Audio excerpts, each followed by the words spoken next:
That was terrible. 3, 2, 1. Welcome to the 225 podcast with your hosts, Noah Ray, Andrew Cargill, and me, Matthew Albazzotti. We're back. I feel like every episode we say we're back. We are so back. We're so back. 225 is 225ing. Average powerlifters. I'm so back this week. Oh, I hate it. I hate it. Bench is benching. Have you seen that guy, that meme? Pinoy Bulldozer? Yes. So funny, dude. He's actually one of the funniest things out of powerlifting that I've seen in a long time. Yeah, I can appreciate all the stuff he says is so true. Like it's so funny. Regardless, we're back. Drew's back. Hi. From Romania. I have not seen Drew in like 6 years. Yeah, pretty much. We're actually all 28 now. Yeah. Last time 21. That's but yeah. Wait, I know I wasn't going for that. I was just like, I like 20. My head's hurting from all this math. Fair point. Yeah. Well, I forgot I had them. Where they at? Where'd you put them? Oh, bro hides them under the couch. They're under the couch. All right, so I was at Vitamin Shop. This was probably like 3 or 4 weeks ago, and these were on sale for like 10 cents each, so I got them. This is before school started. Yeah, a few weeks ago. So they're Redcon1. We've never done a Redcon podcast. Well, can I like explain them for a second? So it's sour gummy blast. I'm so happy to be back. So literally, this was like $1 at Vitamin Shop. Hey, cool. Redcon1 I feel like always gets shit on, but I took Total War for my first probably 2 years of lifting and loved it. I don't have anything against Redcon. Total War's valid. Now the energy drink, it's 200 mg of caffeine. There's not many like other things. It's really just caffeine. It boosts your mood. Smells good. Look at the supports metabolism. That makes me feel uncomfortable. Oh wow! Oh wow! I actually really like that. So some things I've ran into, like if anyone has taken Beyond Raw Lip, like sour gummy worm, that flavor is so extreme and it's really gross. So I was nervous about buying this because it's kind of a similar concept. But the sour gummy blast, it's really like super powerful. And it's very subtle and I really like it. This reminds me of like when you would go to Brewster's and get gummy worms on your ice cream and you'd eat a gummy worm. I did that. This is also not creamy, but it reminds me of the gummy worm. What? I mean, yeah, it's a gummy worm. Oh my god, sour gummy blast tastes like a gummy worm. I'm just kidding. No, but it's really pretty spot on. The taste of biting into the gummy worm is exactly what this tastes like. Had some Haribo gummy bears last night. I'm going to be honest. I don't know if like a whole can of that is something I want. I like it. It's a fair point. I think flavor profile is really nice. Bubbles are minimal. I will say that. Mm-hmm. That could be a lot better. I like minimal bubbles. So but I do think they kind of nailed the sour gummy blast. It's not super overpowering for the people that like to say that our reviews are not, like we don't have any reasoning behind them. How do we do our number scheme? It's been a while. It's pretty typical. So anything 4 or below is I'm not going to drink it. 5 to 6 is I'll drink it if it's there. 7 is I'll buy it again. 8 and above is like, I'm buying it regularly. Yeah. I actually really like this, but I also think that that's hard because I'm not looking for Redcons. I think this is above an 8 for me, but I'm not going to go like buy it all the time. It's kind of a That's why I hate the... yeah, but I will say... I really like this one. I'm going to go 8-2. 8-2. I think that's really solid. Where are you thinking? I like this. I think the sour is pretty subtle. You go. I would like a hair more sour, but I like sour. But you get enough of it. I'll say like an 8.5 because I do really like this. Yeah, this is very good. I could drink this like the citrus like on a regular basis and be happy. This is a regular I could smoke. Yeah, like it's subtle and it's clean. I unfortunately do not feel the same way. Here we go. I'll give it a 6. Wow. If it's out of meat, I would prefer to drink this than most other things I've seen out of meat. But I don't think I would ever go out. That's surprising. I would ever buy this. I really did enjoy this. This one's really good. I'll pick that up again 100%. Yeah. Nothing's blowing. It's not blowing my mind, but it's something. Well, Noah will blow your mind. Yeah, pretty much. But so kind of going back to, we're all back on the podcast. Like Matthew has said in previous episodes, like we've all been traveling a lot. We've started school, things like that. But Drew went to Paris, Romania for Sub-Junior Worlds. Cluj-Napoca. If you just kind of want to take that, Yeah. kind of explain your trip, what you were doing. So the past, I think we were gone for 10 days. My sister got to make the Sub-Junior Worlds team for the USA team, which obviously super awesome. Went to Cluj-Napoca, Romania, which is kind of a small town, super cool area. But competed Thursday of last week. Yeah. It feels like it's been a month because this was a long trip. But got first place, so she's officially world champion of the 69 kilogram weight class for women. And she got third best lifter sub-junior for women. So, yeah, got third best lifter, which is super cool. We were really excited about that. Had some weight left over that we didn't get to put on, like squat, but that probably could have put a couple more points, push second or first. I'm sorry, I got mucus. I'm sorry. It's been a while. All right, it's been a while. Did you drink any energy drinks over there?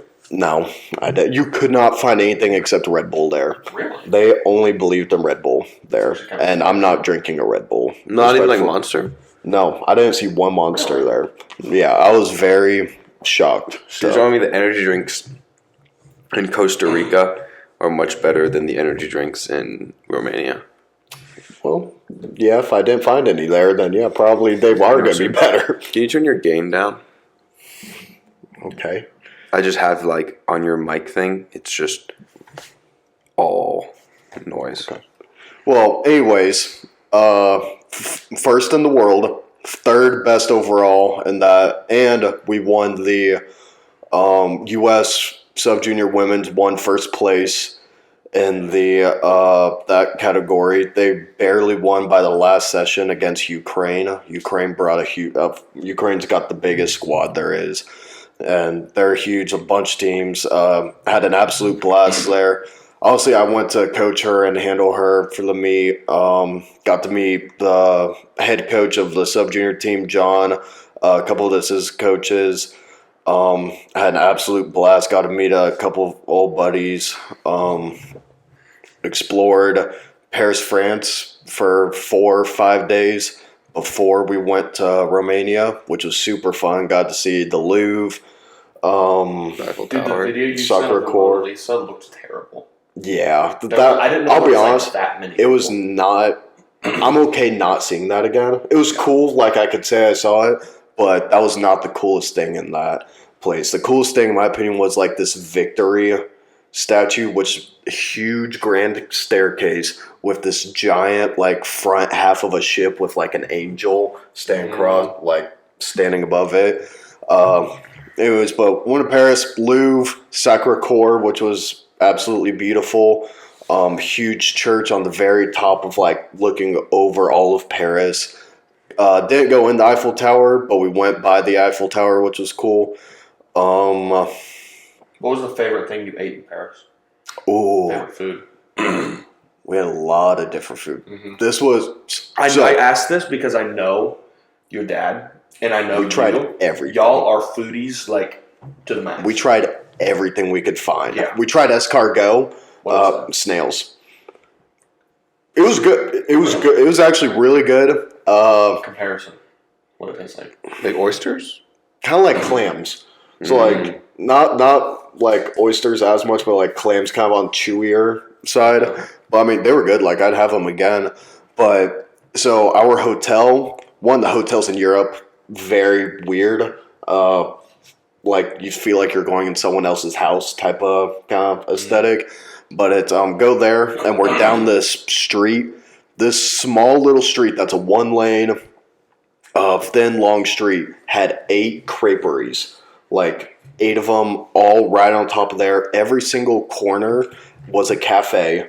like outdoor cafe, hundreds of seats everywhere. Like as stereotypical France is exactly what I saw. Now, did you get a chance to smoke a cigarette on a rainy day? No, but every single human being there, even the 2-year-old toddlers, were smoking cigarettes. That's amazing. Like Sounds every awesome. single person there. You can tell me next that they're driving? Oh yeah, everyone had one like alcohol every single meal. Like wine was everywhere, obviously. But Did you drink any wine? no, The wine in France is killer. I'm not sure, but maybe I think French wines are very famous. aren't they like? Is that what wine comes from there? Is that champagne? No, not champagne. Yeah, that's There's a reason specific- no, Champagne is a region in France. Okay, I'm I like thought so. 80. Like it has to come from Yeah, there. or so the something. reason like everything is called prosecco or like bubbles is because champagne it has to only be from there. Yeah. It's kind of like bourbon in America. Yeah. Bourbon versus whiskey. Super cool, but one of like the Yeah. really cool places got to eat. There were a bunch of great places. I mean, we ate at lots of different places. Very good. Had ratatouille, exquisite. I was very shocked. You had ratatouille? I did, and it That's was so actually cool. really good. That's- It was at like a fancy-ish restaurant. Yeah. Who So cooked was it, actually- Remy? Dude, he did, and he cooked that up. It was good, but it was a savory crepe where they put raw ham, like cured meats, because that's all they serve there is cured meats. Like almost everything has a cured meat of some sort. It was literally cured ham, cheese, egg, savory crepe. As simple as it gets, and mushrooms, and it was fantastic. Oh. Like, I mean, just a random creperie, literally just in this small hole of a place. Fantastic. See, I think your sister, or was it you, posted like one of those, maybe your dad, like one of those croissant things that your sister was eating. I'm like Oh, yeah, a croissants. bakery, like I love like Oh, Catherine like loves the it. crepes, croissants, donuts, things like that. There's a Yeah, you I would've- clearly love donuts. Okay, well, right behind our hotel was a maybe you should eat a few more. Maybe you can squat, bench, deadlift a little bit more too. dang. You gotta fix your back. Alright, well, I feel great. I'm awesome. But right behind our hotel was the bakery of like that whole area. So what, like as stereotypical France, it was stereotypical. People are literally walking down the street with loaves of baguettes, Yes. like just eating them. Like I'm not joking you. They had 3 or 4 baguettes. that Excuse sounds me. awesome. Just walking down the street with the cigarette and the the white shirt with black stripes, like Yeah. stereotypical. Really? Everyone. Like Like literally gonna move to France. it's as stereotypical as it is, and had a great time. Do not get me wrong, but it was as Would you go back to France? yeah. I'll go Would back. you live in France? No, I would not. It's. Yeah. I mean, That's a Europe. question I always like to ask people because, like, when I Yeah. obviously work at their retirement home, and they'll tell me like their favorite places. I'm like, well, would you live there? And Yeah, a lot of them are like, no. But then there's some of them I forget where, but they're like, yeah. Like if I was But also, I've gone to vacations places where like it was dope, but I wouldn't live there. yeah. yeah, 100%. But it's just an interesting concept of like, would you like, Yeah. I just like asking. I mean, we were in like a cool area of like we were right next to all these food places and shops. Not really shops, but I mean, Yeah. you're in this kind of hot spot of stuff. Did you explore outside of Paris? Or no? Not really, other than Versailles, which you Okay. had to hop on the train because I was, I think it was like Louis XIII's like vacation house, which was stupid. Well, it's also where the Treaty of Versailles was yeah, signed, which is a Well, cool yeah. story. I don't know about you. I'm a history buff, and when I Yeah. go to like different places, I I feel like. like kind of history skinny. I don't like Would you be a history obese? History can't I don't fit even through the like door. history. I don't like history. I'm not a history guy, Okay, either, but- it was. Like seeing historical things, and I think not to take the wheel, but when you go to Europe, seeing buildings that have been there for thousands, It's completely hundreds of years. different. Because in America, everything is 300 years old, nothing more. Yeah, In Europe, I mean, you can see something that's from like when Jesus walked around. some of the churches were The churches are Yeah. crazy. breathtaking. Like that's the like the like some of the buildings were just that 1,000-year-old, but just stupid. I didn't comprehend how large some of these buildings were, and just how crazy it was. Did you do much traveling in Romania, or was it kind of just there for? How many Bugattis do you have? No, I wanted to go see him so bad. Like, I love how you say that like you could go see him. I don't know. I just across long lens camera, just know he's in the vicinity. But Cluj, we didn't do much. It was by the time we got there, we're like, all right, we want Catherine the rest, like kind of 2 days. We kind of walked around this place called Old Town, what kind of like the shopping district. Again, whenever they host Worlds, the past few times, I mean, I've only gone to like 2 or 3 Worlds, but it's normally in a city that's not a tourist area, but it's kind of you're a part of like kind of like the culture. Like you could see what a normal like kind of day is. And they're like Viborg, Denmark isn't a huge like tourist spot, but there's a couple of things to do, and you can actually see how like town like. It's probably too expensive to do Worlds. Like you couldn't do Worlds in Paris, you know, like because I mean powerlifting is a big sport, but I don't think they have the resources. And also that type of stuff books out like so quickly. I think they could. Like, I think that it'd be a stretch, though. Yeah. But, I mean, I think, like, I love when they do this kind of, like, not normal city. Because it's cool. It's not a touristy, like, you're not going to be super tourist. Which I don't like to do super tourist. But just kind of going around seeing, like, the culture and how everything's different is cool. That's why I like, and good town food. I mean, that was the highlight of the trip. Was food in Romania? Oh, yeah. What is, like, cultural there? It was kind of weird. I'm trying to think best. We didn't have a lot of Romanian traditional because they didn't have like that many like traditional restaurants. But I know they had some things that seemed like variations of like I just know like Greek food, like delamatos, which is like steamed cabbage, like stuffed with like meat and like rice and stuff. So I know they had like some stuff like that, schnitzel. Essential, that's German, right? Yeah, I think so. So, I mean, it was kind of like their twists on it type of thing. I'm sure it's like they claim or whatever, and there were a couple other things. But it was we wanted to find like a traditional restaurant, like what's a old school, like what can we get, but couldn't really find anything. But we did find like stuff that had much bigger twist than like what. You were in Cluj-Napoca? Yeah, Cluj-Napoca, Romania. Like, oh, they have Lidl there. Veal? Lidl, the grocery store? Oh, Lidl? Yeah.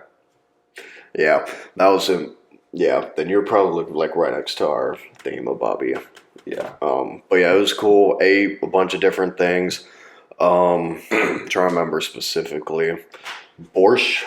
I've heard, what is borscht? It's like a fish soup. Yeah. Yeah, that was good. I had British carbonara, but in Romania, it was good. And a lot cheaper there. Found out everything is a lot cheaper because it's like 4.5. I mean, obviously the strip is still expensive, but it was a 4.5 conversion. So like you see something's like 50 lei. You're like, oh my gosh, but realize it's only like 11, 12 bucks for like this kind of fancy-ish. Did you have tripe when you were down there? I didn't, but the biggest thing was... Have you guys had tripe? I have. Do you know what tripe is? Do you know what tripe is? Intestines? Yeah, beef intestine. I thought it was pig intestines. It can be whatever, okay. But it means intestine. The biggest... Oh, France, what they're known for is their faux gras, which I think it's cheese, faux gras. Right? No. This is like animals that are force fed like liver and stuff like that to make it. It's like illegal in like most countries. I think it's faux gras. I could be wrong though.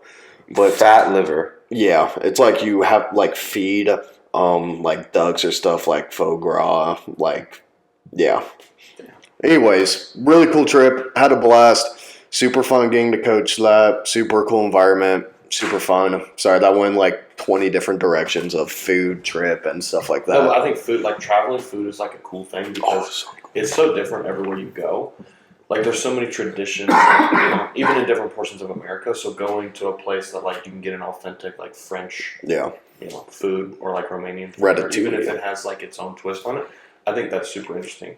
Like I think food for a lot of countries and like places is like such a big deal. Yeah, food is like one of the shared passions that the world has. Yeah. Like, Yeah. like that's why, like, I don't know if you guys ever watched the Anthony Bourdain show, Yeah. but like something like that.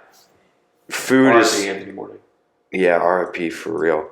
Food is such a shared thing that like you can go somewhere and people pour their heart into it. We all bond over it. Yeah. Like, I don't care who it is. Like, if you show me your culture's food and like I show you mine, like it's like you have that cool like little bit of respect.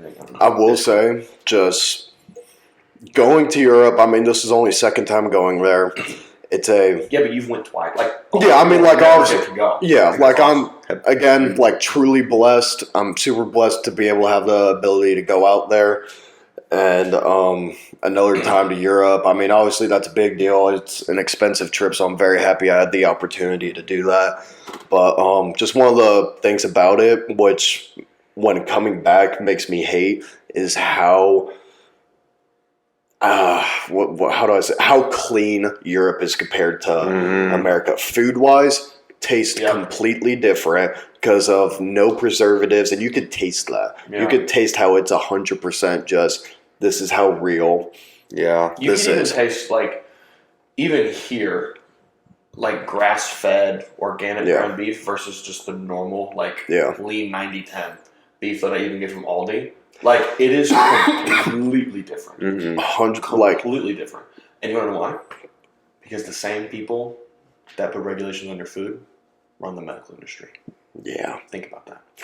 Think about that. No, seriously. No, we were talking about that earlier this week. Yep. Yeah. I mean, again, I love my country, U.S. forever. But, and also, like, for the clean aspect, you'll never see a plastic water bottle ever. It's always you either get the glass can or glass to pour out or aluminum. Like, they serve the water in, like, aluminum cans and everything. Did you mean aluminium?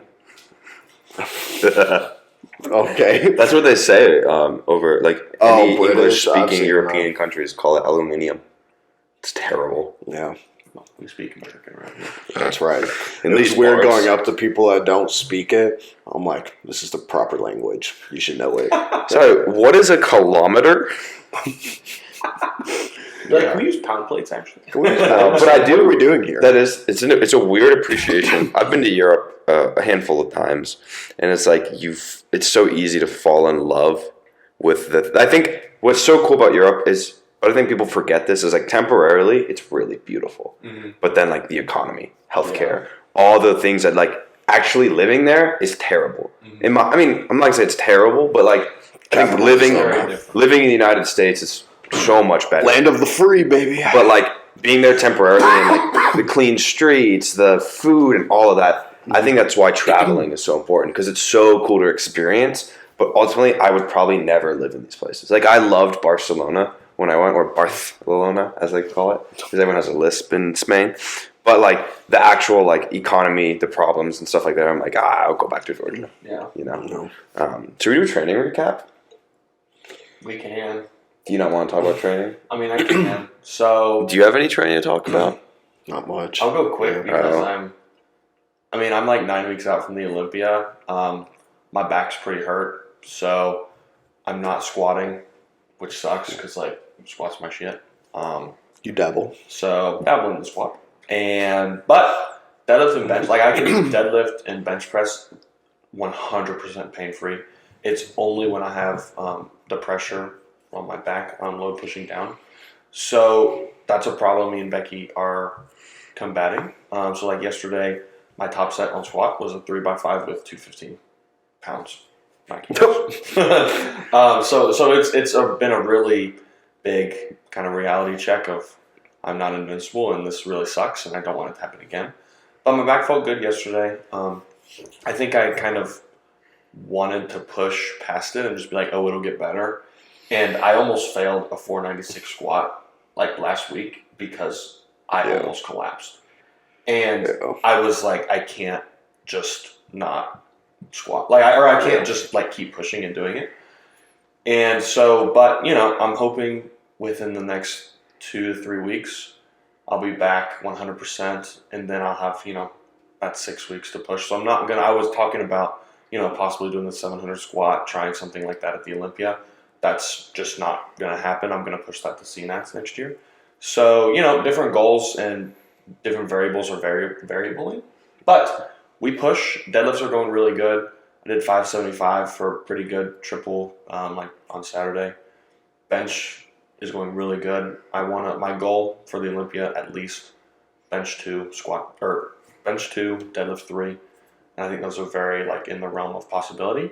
With squat, I have no idea where I'll be at. It depends on how quickly I can recover from this and how quick my confidence can be re-engaged with squats, as well as what my body can actually handle. So, but that's just stuff me and Becky are talking about. So nothing too crazy, but I'm hoping to be back within the next 2 or 3 weeks, like squatting like real weight and not, under 300 pounds. Right. Kind of embarrassing, but it's okay. I know. But I literally Hey, I've been there. I understand. Truly almost bailed on a 496 squat because I excruciating pain. Like I almost collapsed.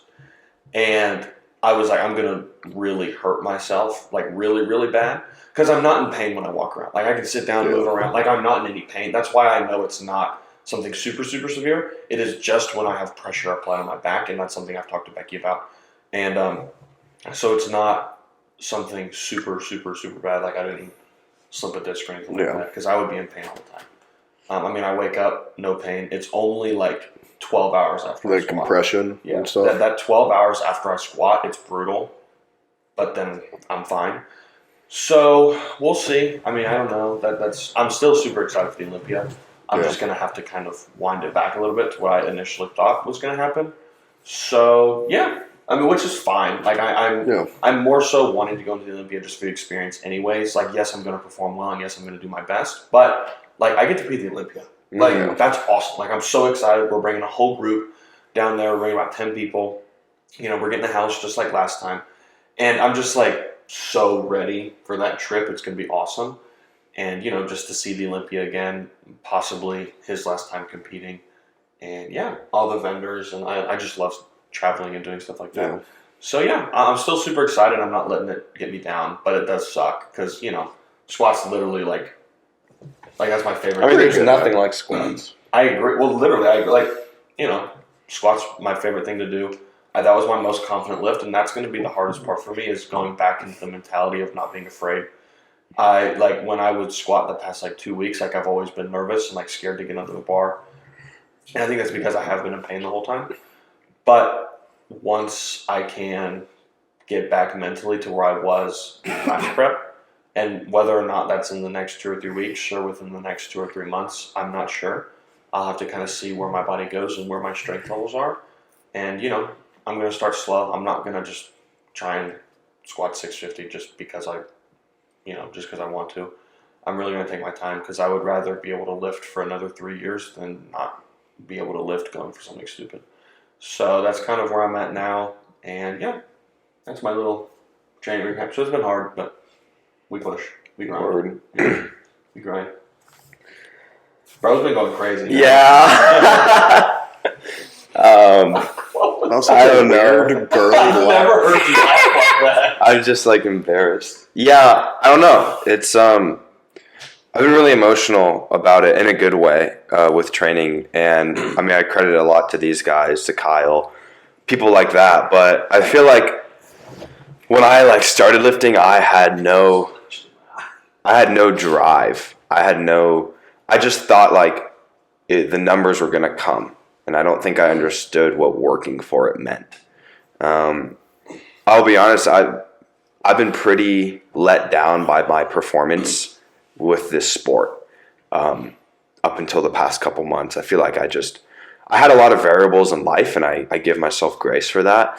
But I don't think I've ever really understood how to want it. I never really understood what working hard meant because I've never really been that good at something. In the physical realm. Never really was that good at soccer and anything like that. And I've just, something flipped this, no, but I've just been training really, really hard with a lot of intensity and a lot of passion. This collegiate meet is a meet where I feel a lot of pressure, and I think I love that pressure as a privilege. I feel a lot of pressure to win.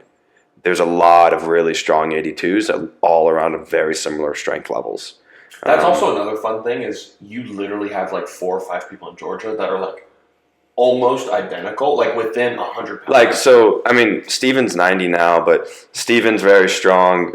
Jackson Egan, he dropped to 75, but he's very strong. I was about to say, Ian and I are like literally the same. Mike, he's a 75 coming up to 82. He's super strong. There's a couple other guys I don't know. Bryce's little brother is extremely strong. And all these people, and I don't think I've ever realized I've got to win. And I'm not going to say I won't win, but I want to. And there's just something a part of me every time I walk into the gym where like I have to earn this. And it doesn't really matter what it is. If I'm doing a triple, I'm like, okay, I have to earn this because I have to earn it to be my opener. You know, and I just think every time I've been working out with the people aside me, and I was originally going to gatekeep my prep, but Kyle reminded me of something yesterday. He was talking about nationals. He's like, I haven't even looked at the people I'm going up against because it's just, I only care about my numbers. And I was like, damn, that's right. I wish I could do that. And I was like, that's so true. I'm like, because all I'm looking at is 1400. That's all that matters for this meet is the 536. That I don't care what anyone else is bringing. If I bring 1400, there's a good chance I'll win. Even if I don't. When I first started powerlifting, I said 1400 at 82. And it's not really becoming a distant dream anymore. It's becoming a reality. And that's crazy to me. And it's crazy that I've been able to do this. And I thank God for that every day and for the continued health. But I don't know. Training has been crazy. So with that said, last week I tripled 430 at like an RPE 7. And that was 5 key PR. Yesterday I tripled 440. Probably at a true 8.5. But that was crazy. I've been taking a lot bigger jumps as well, to where, I'm just going for it. And 10 warm-ups to get to 400 pounds. no, that's not true. But bench has gotten a lot better. Warming up is good, though. Becky, for whatever reason, gives me RP, and then on bench is like, I want to write your numbers. And so I'm not mad and I'm not upset. She's tired of your weak bench. No, she's giving me these baby numbers. But I have like bench pyramids, so I work up from like 10 to 8 to 6 to 5 reps. Then I have a triple, but my triple is like 5 pounds under the singles. So I had like a triple at 237, a bunch of singles at 247. I love pyramid. And they just flew. And because I keep telling myself, I'm like, Becky, if you're not going to give me 253, 264, I'm going to show you why you have to give that to me. And so it's like, even though I'm not happy about 242, 247, if I can make it move fast enough, then she was going to have to give me heavier weight. That's been kind of my idea with bench. I have a 237 triple on Saturday, but if 242 were to get loaded on the bar, oh no. I hope Becky doesn't listen to this. Deadlift. So I have 4s on deadlift. I have only done pauses and conventional all summer. So getting out of that hell, even though I love pauses, it just like pulling normal deadlifts, something is crazy. So week 1 was terrible, and I hit 464 for 4. Week 2, I hit 485, and I was like, oh, I'd love to hit 5. Well, week 3, I was thinking week 4 to hit 5. I hit 505 for a set of 4 on Saturday at probably an RPE 6. And that just like... I just flipped a switch where I was like... Yeah. I don't know. It was crazy. It was just... You talked about this idea this summer where you're getting a lot stronger, a lot faster than you're used to. And every time you walk into the gym, you're hitting weights that you're like, I didn't think I would hit this. Like 440 on squat is my competition PR, and I just tripled it. I wish I tripled it. You know? 523 is my competition deadlift PR, and I'm probably going to hit more for 4 this weekend.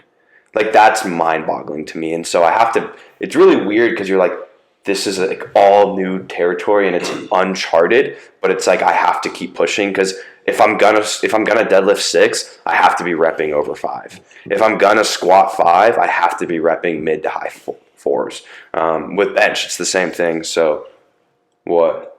When you said the squat, he was like, Like you could tell he was just like thinking like. I'm like seeing it. I'm like, okay, we're gonna be tripling 484, I guess. Oh no, mid fours.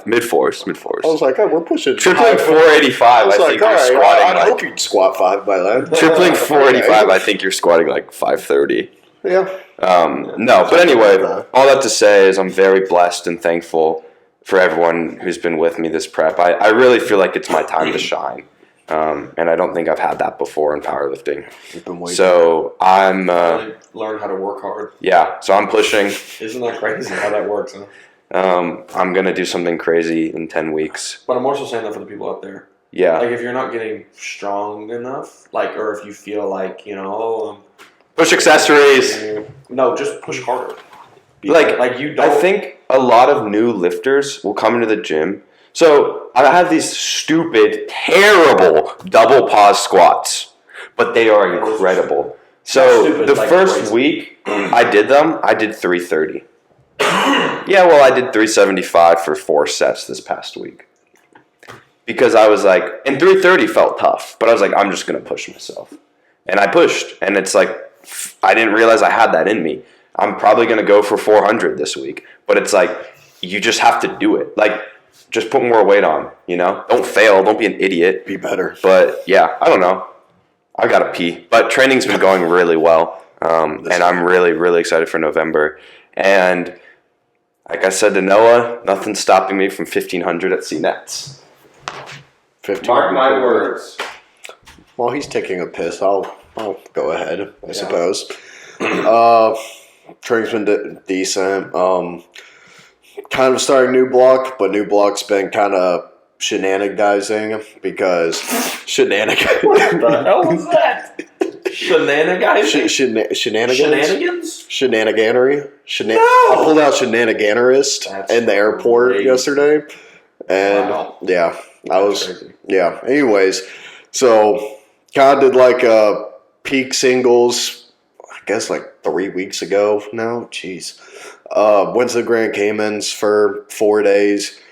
Got back, did it for like 4 or 5 days. Then I just left for 2 weeks or 10 nights.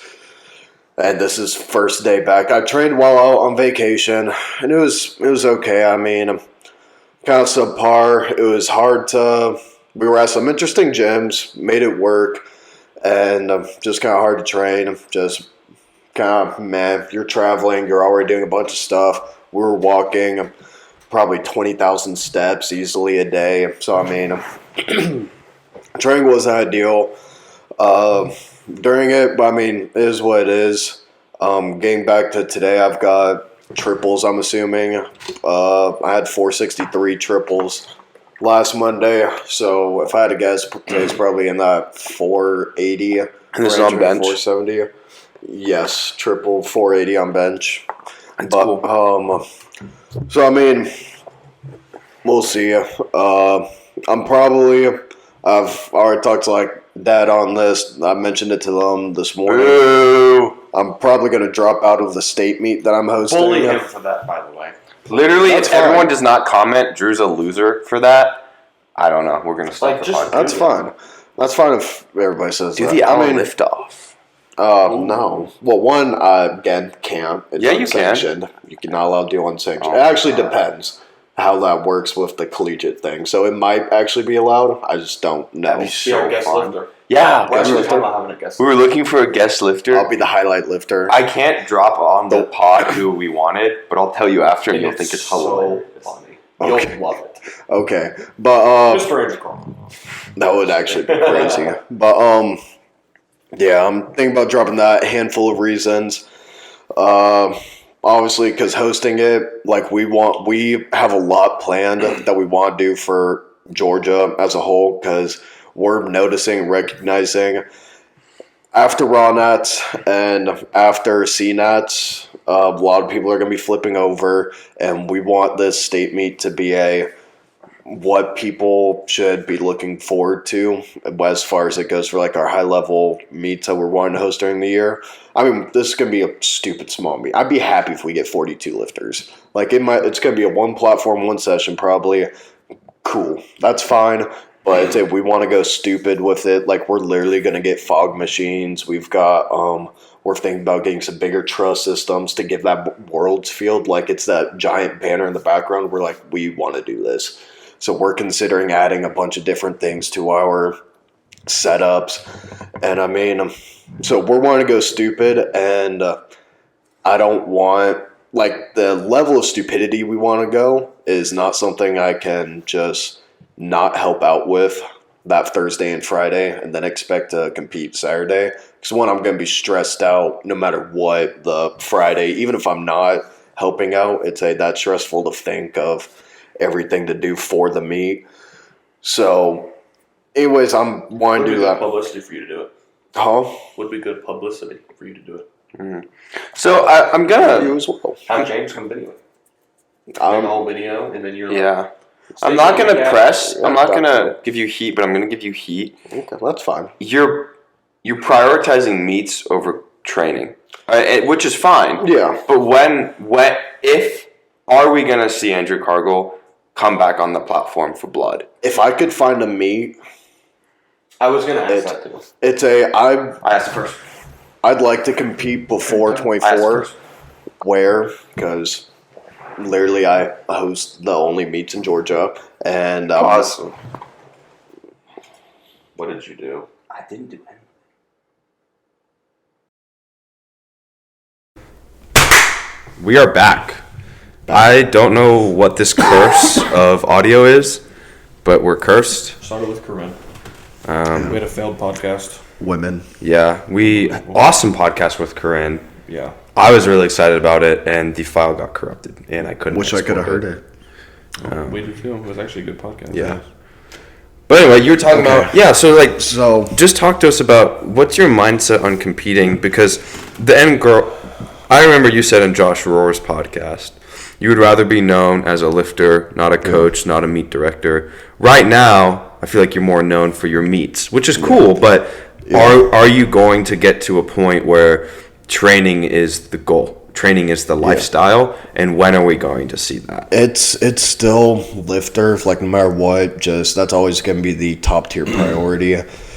Kind of where I'm at now and viewing this is, so obviously come Valhalla Performance, and I see a lot of potential of where I could possibly bring this growth into another aspect. Like, I mean, I've been very annoyed and frustrated with, like, I'm not doing enough with my company, and I don't know where to push and pursue, how to go beyond what I'm doing.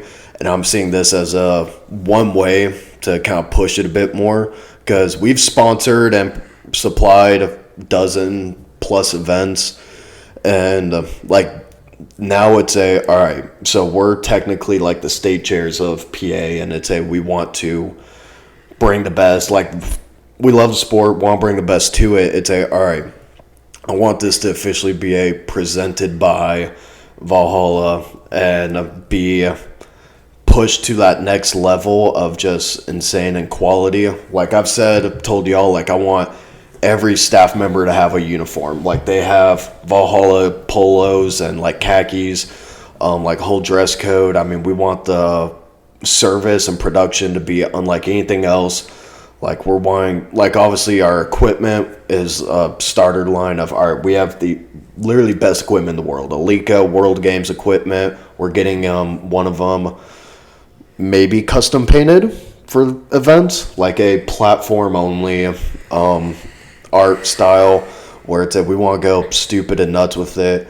And like, I see that as a big opportunity for company wise of, I want this to be pushed more, I want it to be more noticed, and be a infrastructure that just looks incredible, got a lot of stuff going on. But like, Valhalla awaits and the March 2nd up in Dalton. Like, we talked to Paul, which is the marketing director of, like, PA, the one that does the interviews and stuff.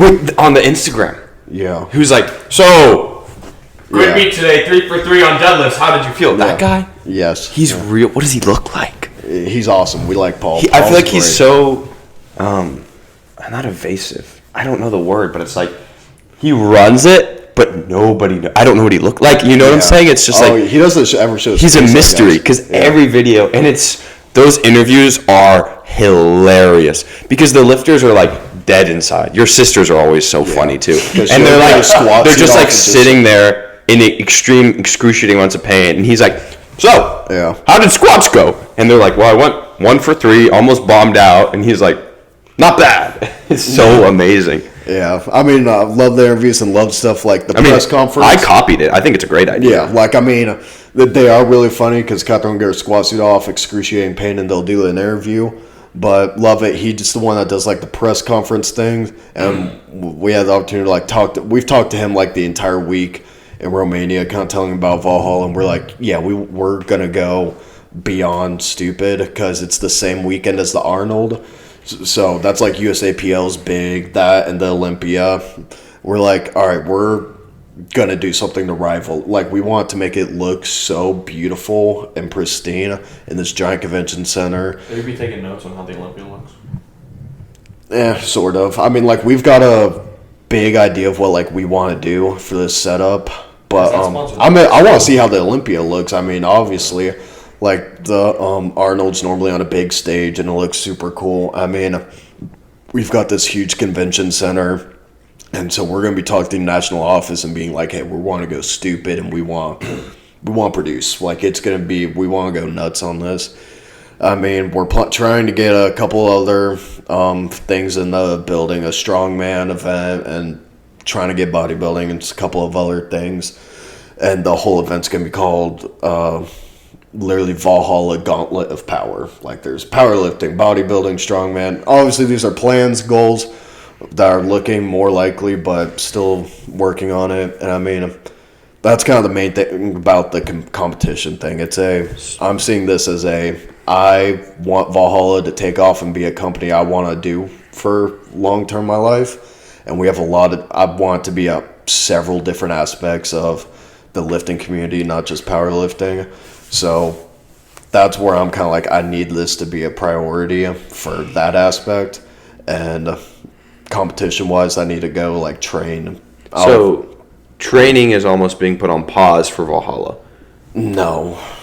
It's just for that competition, that's Valhalla priority. So essentially, for that competition, Valhalla's my priority. That's what I'm saying. Yeah. Like, competing, I'd still like to compete. I don't know, find a meet. Do you see a point in Valhalla where you're not as hands-on? Well, I'd like to be at some point where it's large enough where I have other people able to set up my meets and competition.